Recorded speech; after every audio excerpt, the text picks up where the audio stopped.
আসসালামু আলাইকুম। স্বাগত জানাচ্ছি আপনাদের সবাইকে আজকের রেসিপিটি দেখার জন্য। আপনাদের জন্য আজ আমি নিয়ে এসেছি আচারি খিচুড়ি। চলুন শুরু করা যাক। প্রথমেই আমি খিচুড়ির জন্য একটি গুঁড়া মশলা তৈরি করে নিব। এখানে আমি নিয়েছি আধা টেবিল চামচ পাঁচ ফোড়ন, আধা টেবিল চামচ জিরা আর নিয়েছি 2টা শুকনা মরিচ। এগুলোকে একসাথে আমি শুকনা তাওয়ায় টেলে তারপর গুঁড়া করে নিব। একটি হাঁড়িতে আমি দিয়ে দিচ্ছি 1/3 কাপ রান্নার সাদা তেল আর দিচ্ছি 1/4 কাপ সরিষার তেল। তেলটা একটু গরম করে নিয়ে আমি এতে দিয়ে দিচ্ছি 4 টুকরা দারচিনি, 3টি এলাচ আর 3টি লং। এবার এই গরম মশলাগুলোকে আমি একটু ভেজে নেব।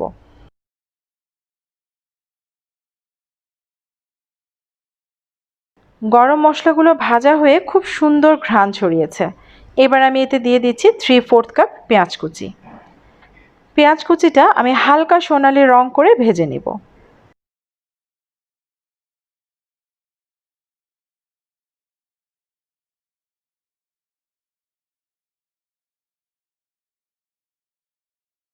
পেঁয়াজে সোনালি রং আসার কিছুক্ষণ আগেই আমি দিয়ে দিচ্ছি 1 চা চামচ হলুদ গুঁড়া।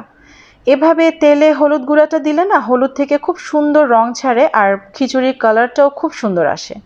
পেঁয়াজ আর হলুদটাকে আমি আরও কিছুক্ষণ ভেজে নিয়ে দিয়ে দিব কিছুটা পানি, যাতে হলুদ গুঁড়াটা পুড়ে না যায়।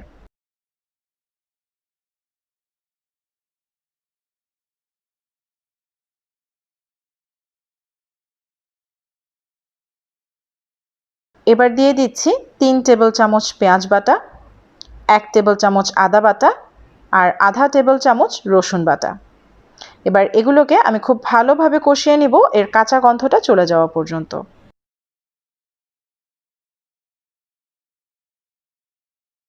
কষানোর মাঝে আমি দিয়ে দিচ্ছি কিছুটা লবণ,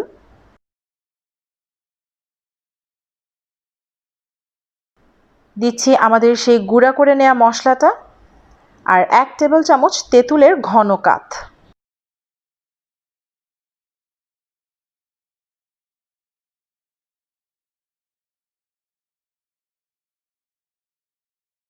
সব মশলা ভালোভাবে কষিয়ে নিয়ে আমি দিয়ে দিচ্ছি 2 টেবিল চামচ আমের আচার। আপনারা চাইলে এখানে যে কোনো আচারই দিতে পারেন, তবে এই আচারটা একেবারেই অপশনাল। যদি বাসায় কোনো আচার না থাকে তাহলে না দিলেও চলবে। আমি এখানে 1.5 কাপ মসুর ডাল ভালোভাবে ধুয়ে 1 ঘন্টা ভিজিয়ে রেখে পানি ঝরিয়ে নিয়েছি।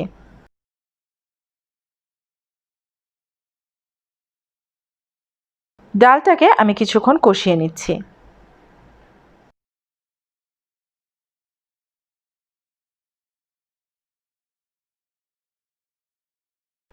এবার দিয়ে দিচ্ছি 1.5 কাপ পোলাওয়ের চাল।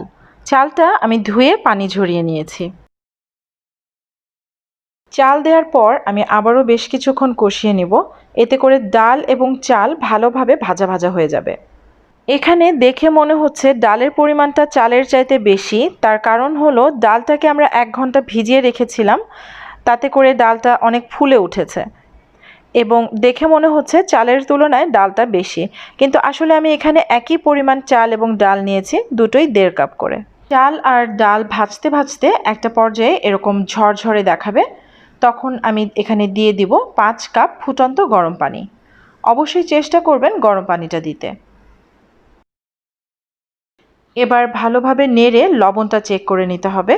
প্রয়োজন হলে এখানে পরিমাণ মতো লবণ দিয়ে দিতে হবে।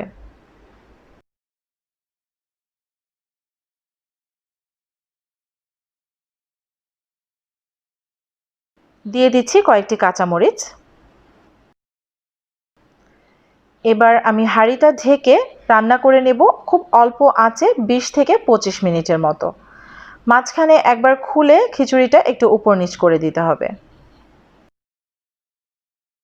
আমাদের খিচুড়ি রান্না হয়ে গিয়েছে। খুব সুন্দর ঝরঝরে একটি খিচুড়ি হয়েছে আর ঘ্রাণটা তো একেবারে জিভে জল আনার মতো। আপনারা কিন্তু এটা বাসায় অবশ্যই ট্রাই করবেন। আশা করছি আমার আজকের রেসিপিটি আপনাদের ভালো লেগেছে। ভালো লেগে থাকলে রেসিপিতে একটি লাইক দিন এবং আমার চ্যানেলটি সাবস্ক্রাইব করে পাশেই থাকুন। সবাই ভালো থাকবেন। আল্লাহ হাফেজ।